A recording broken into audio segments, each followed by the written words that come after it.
Welcome everyone here at the PhD Place to our first space of 2024, which is sponsored by De Gruyter. The theme of today's space is turning your thesis into a book. So we've got a really insightful space for you today where we'll talk about navigating the world of academic publishing, getting yourself published, and thinking about your dissertation as a book, which is very exciting stuff.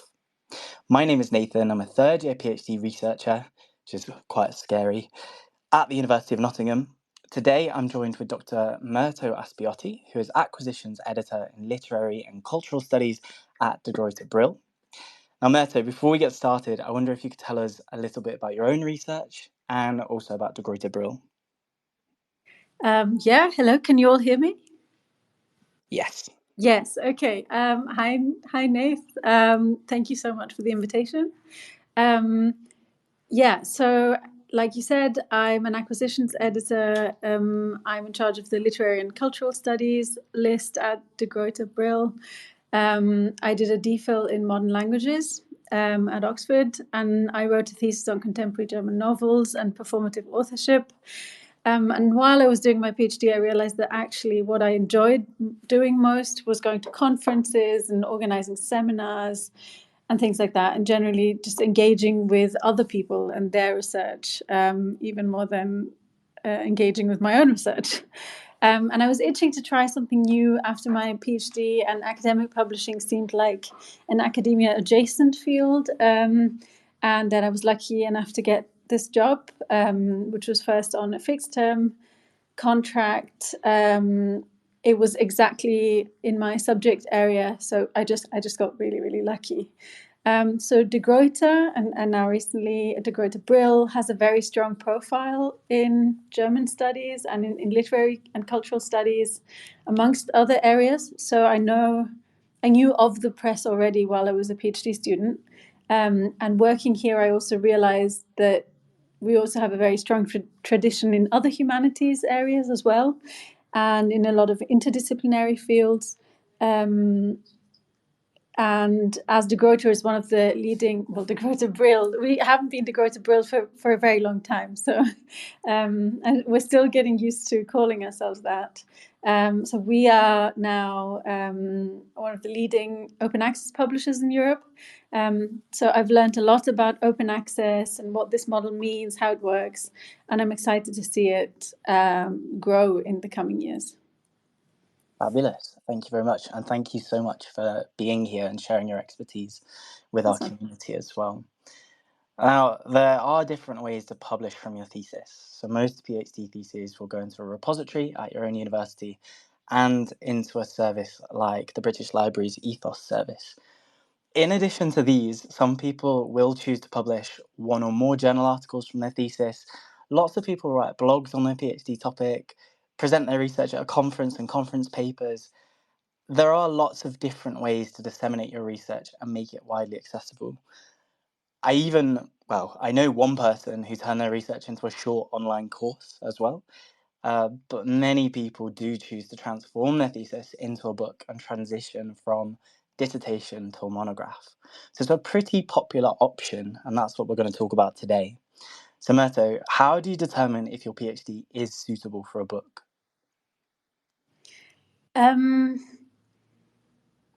So I think the best thing to do is to approach your thesis as a book from the start. But if you're doing a PhD and that is not what you've been doing, don't worry.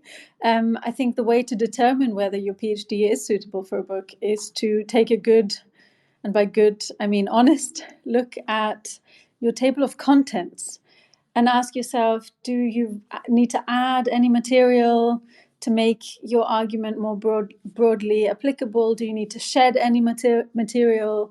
Or do you just need to restructure your material to make it relevant to scholars in the broader field and not just in your very, frankly, niche area?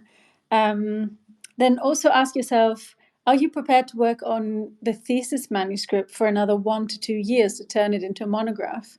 And I think we'll talk about this a little bit later, but they're very different genres, a thesis and a monograph. Consider how much of it you've already published elsewhere.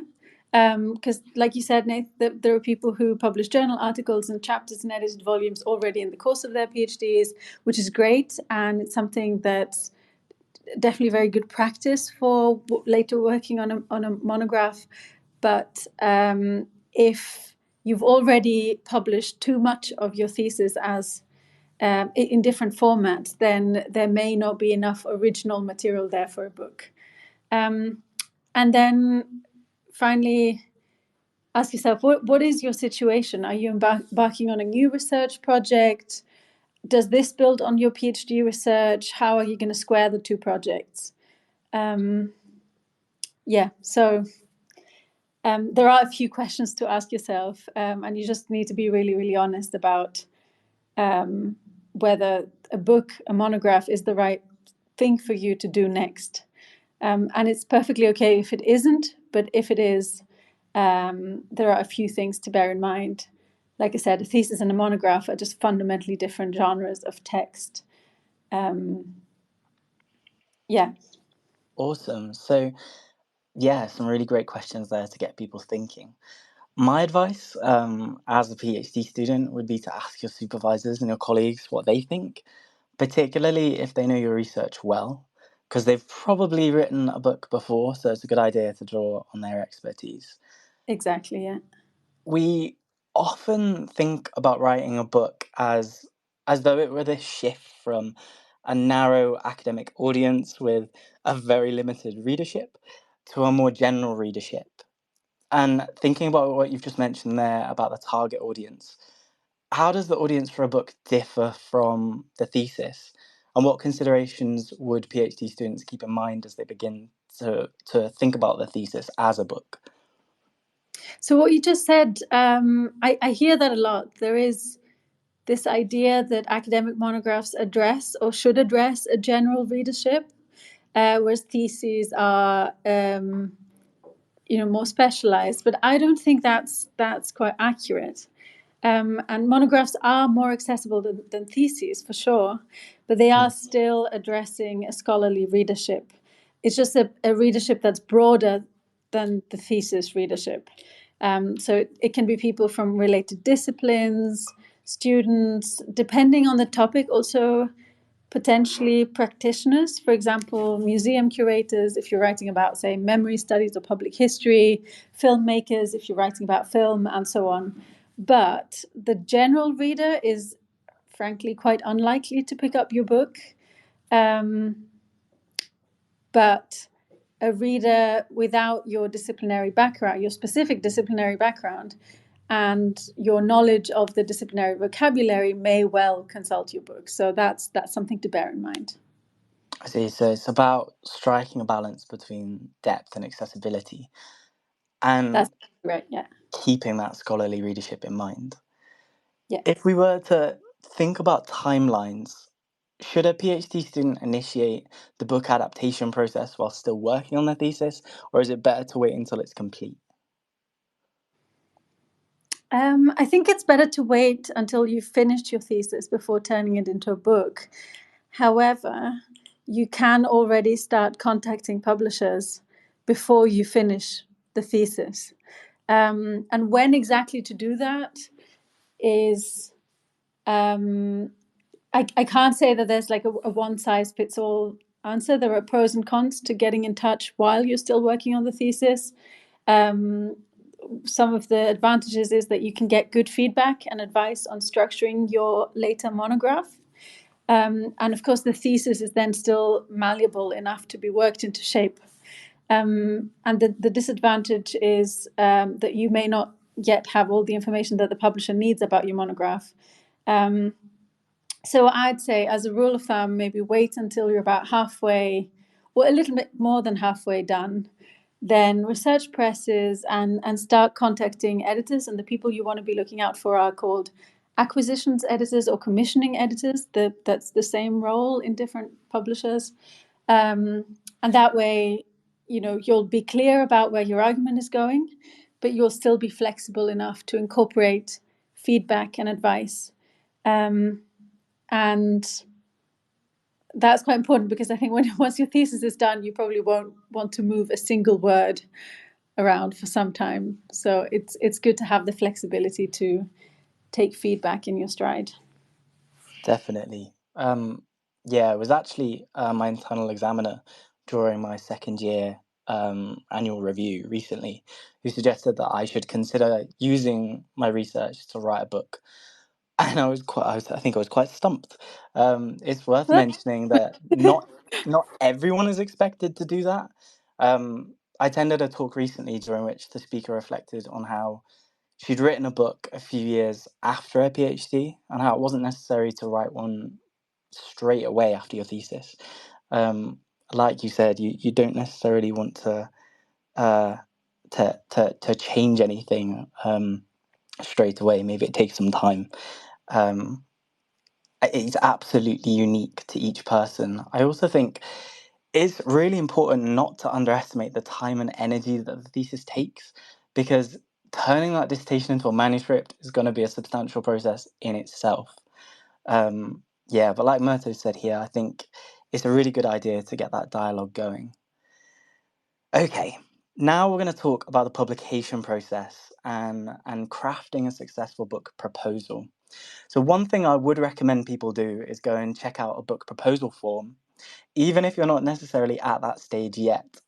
I think it's a really good idea to start thinking about the types of questions that publishers are going to be looking at, and maybe even creating a working document for your ideas. Don't panic. It doesn't have to be anything that's concrete or in depth, but maybe just keep a few notes as they arise. If you're like me and you have 3 a.m. thoughts, keep a notepad next to your bed so that you can write them down. It'll get you started thinking about different aspects of the book publishing process, such as your title, subtitle, approximate lengths of the book, the outline and the chapters of the book, your target audience, but also, which I think is quite important, on the book proposal form, they do ask you to think about the publications that are on the market already, which might be considered as your competitors. So, Myrto, if I can ask you a few questions just about this process. How do postgraduate researchers get a book contract? So, I think it could be really useful to have a look at the books which you're already reading as a way to get started. Would that be right? Yeah, I'd say that's spot on. I wouldn't say that looking at books you're reading and using in your thesis will necessarily land you a book contract, but I know that's not what you meant. The competitors question comes up a lot in book proposal forms, and I think it's more helpful to reframe it a little bit and think about comparable books and ask yourself, what kind of discourses, what kind of books am I engaging with, rather than who am I competing with? Because obviously a thesis is an original contribution to knowledge. It's something that nobody else has. Your topic is something that nobody else has ever worked on before in exactly that constellation. So it's more helpful to think about comparative rather than competing titles. But like you said, Nate, it's really helpful to look at what you're reading and using already, to get a sense of what publishers you want to be approaching in the first place. So, where are your peers and supervisors publishing? What books do you end up quoting from most often? And then another thing to consider when researching publishers and thinking about how to get a book contract is where you would like to work ultimately, and where your academic career would ideally be. So if it's in the US, for example, then you need to find a publisher that distributes in the US. If it's in Europe, the same thing. So you want a press that offers ebooks, and that's surprisingly still not the case with every press. So you just need to look at publishers' websites, see what other books they have in your subject areas. Are there any authors' names that you recognize? And then if you have an institutional library that you can access, you may want to check the books by the publishers that you're interested in your library, and see whether you like how they look and feel. Okay, awesome. Right, while I've got you, then I may as well ask you about my own journey of turning my thesis into a book, I found recently that Yeah. one of the editors for a book series that I was interested in during my research is actually someone that I was familiar with, and it's probably the case in most niche research topics.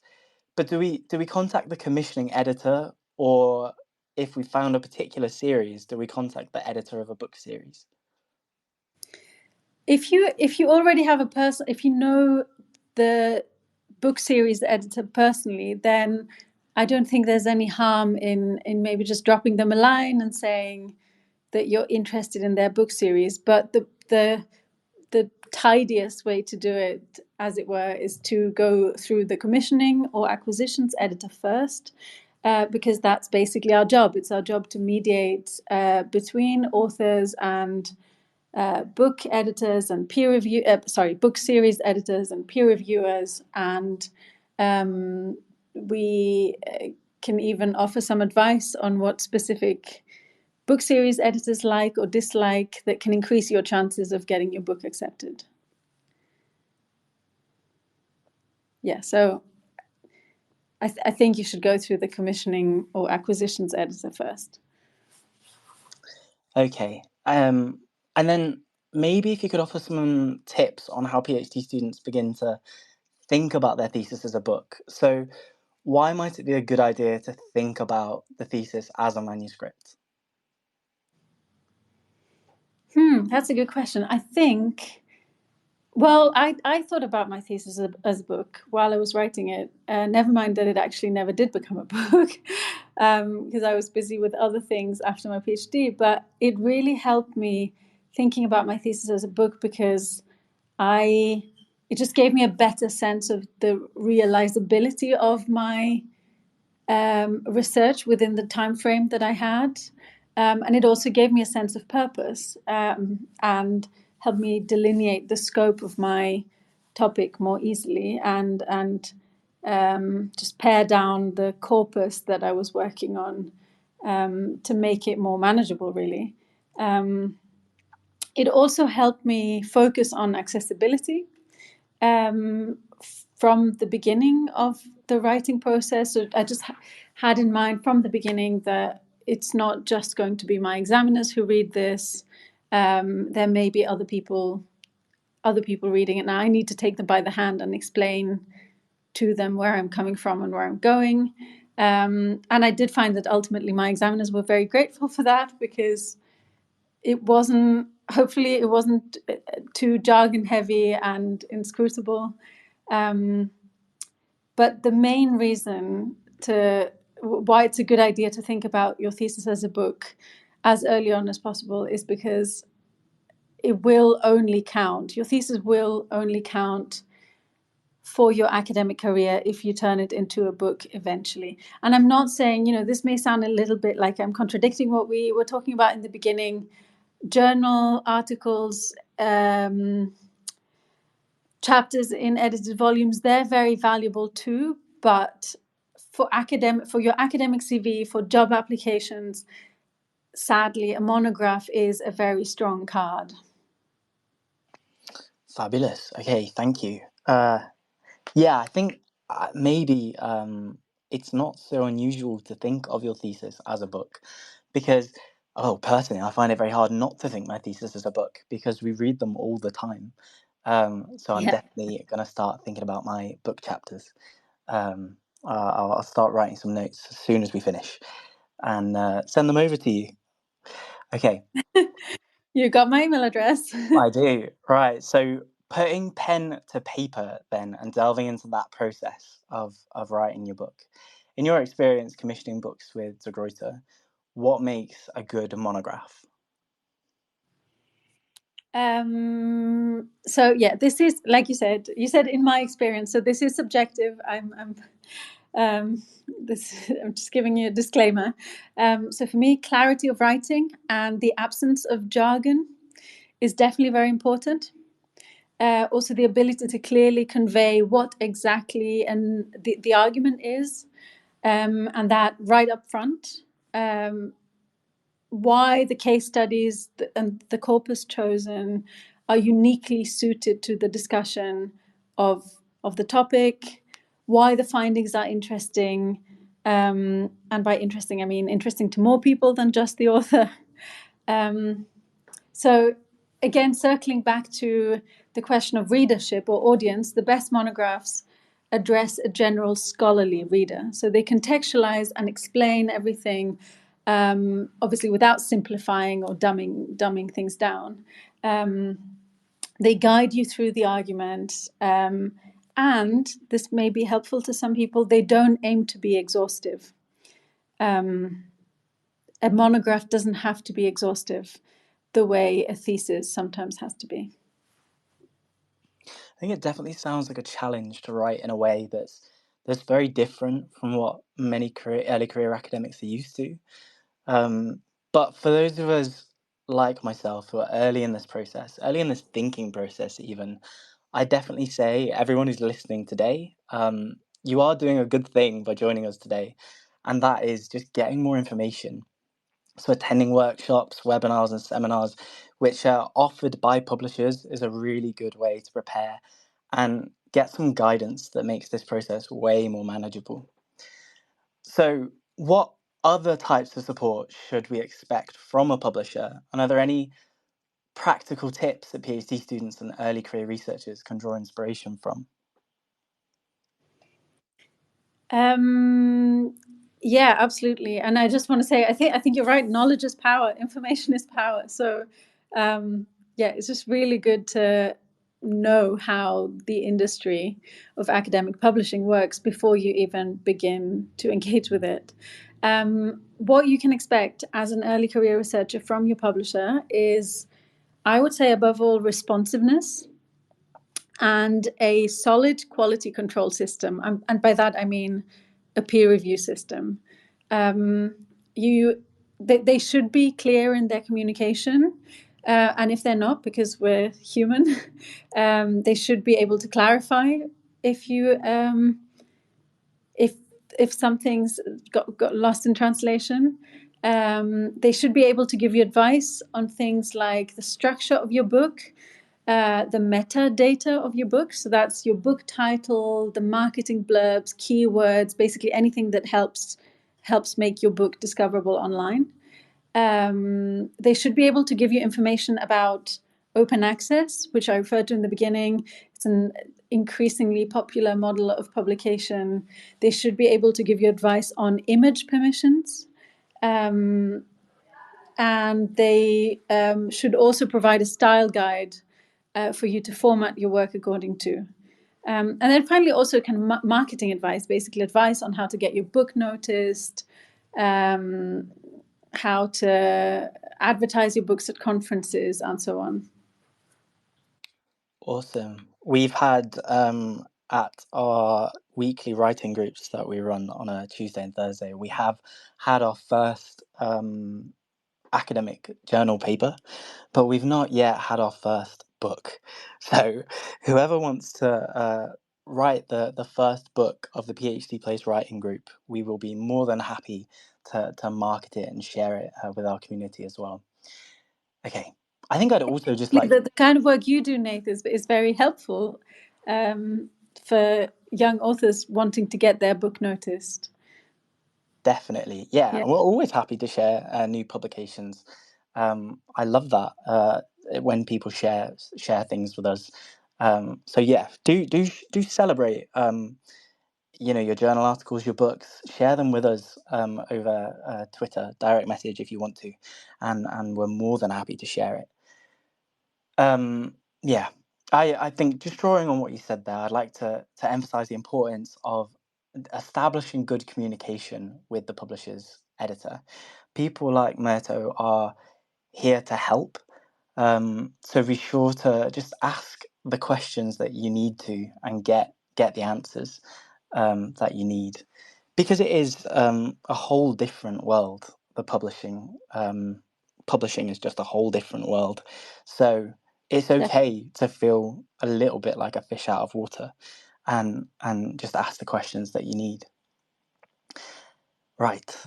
One last question before I ask you the all-important quickfire questions that have been sent in from our community, and that is, how can individuals in their write-up stages enhance their academic writing? I like this question. I think they need to be ruthless in their self-editing. And this is something that I've heard a lot of very established academics say before. Most academic writing is, in fact, just editing your own work over and over and over again. Another thing to do is to watch out for dissertationese, or the kind of thesis, the kind of language that's out of place in a monograph, but obviously necessary in a thesis. But this can sometimes also mean just bad stylistic habits, like the inflationary use of adverbs and constant signposting, and just starting every sentence or every other sentence with however or thus. You don't need a connector at the beginning of each sentence. And in fact, I think that can make the reading of your text quite cumbersome. If your ideas are clear and the connections between your ideas are clear, you can consider maybe just removing some of that constant signposting.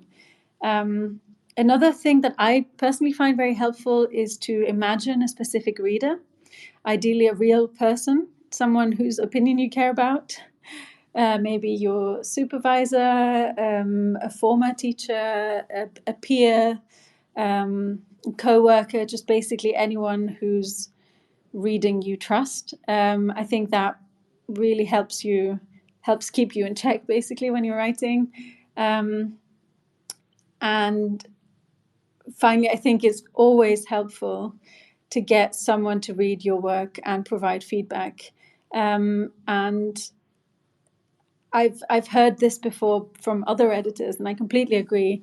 It's better to get feedback, especially constructive feedback, even though that's a bit of a euphemism, negative feedback, if you will, before peer review, than at the peer review stage.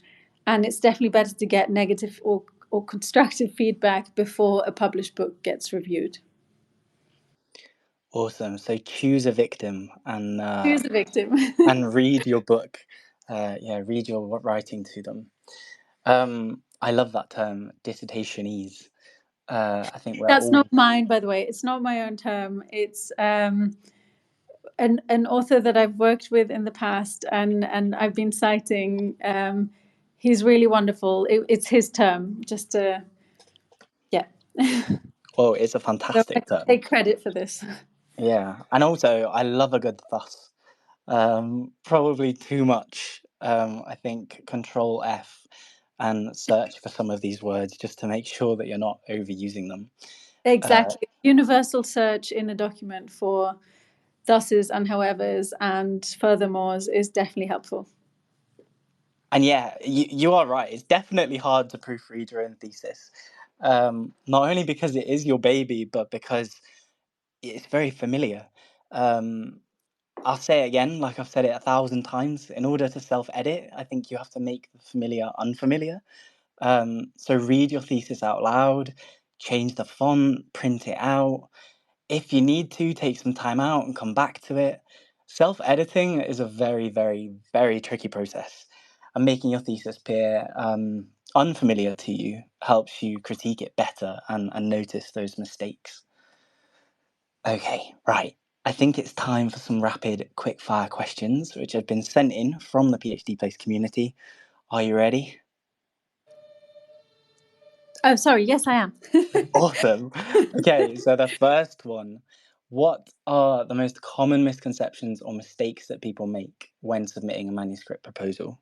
Okay, that's an easy one. They make it too long. They make it read like a research proposal, which has to be long.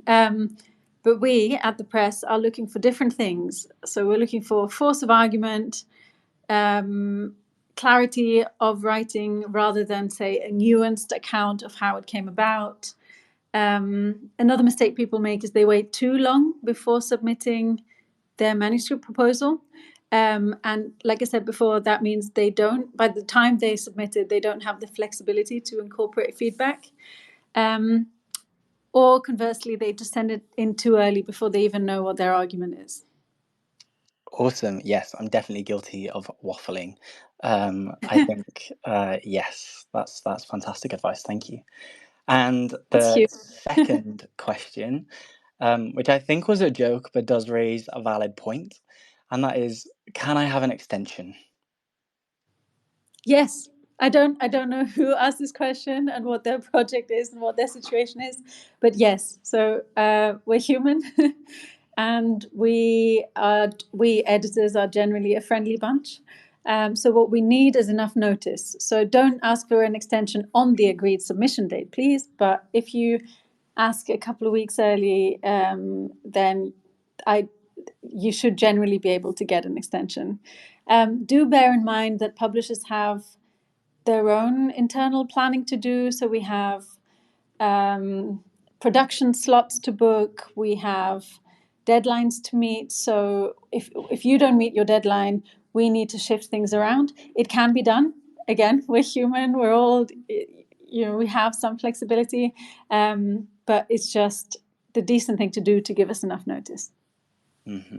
And it's probably not incorrect to say that it's quite normal for academics to ask for extensions, I would say. Yeah, absolutely. Awesome. Right. Well, I want to say an enormous thank you to you, Myrto, for joining us today from De Gruyter Brill, and to everyone as well at the De Gruyter team who I've been chatting to, who has supported this event and helped to make it happen. Yeah, thank you so much. This was, I hope this was helpful to people, and it was really great talking to you.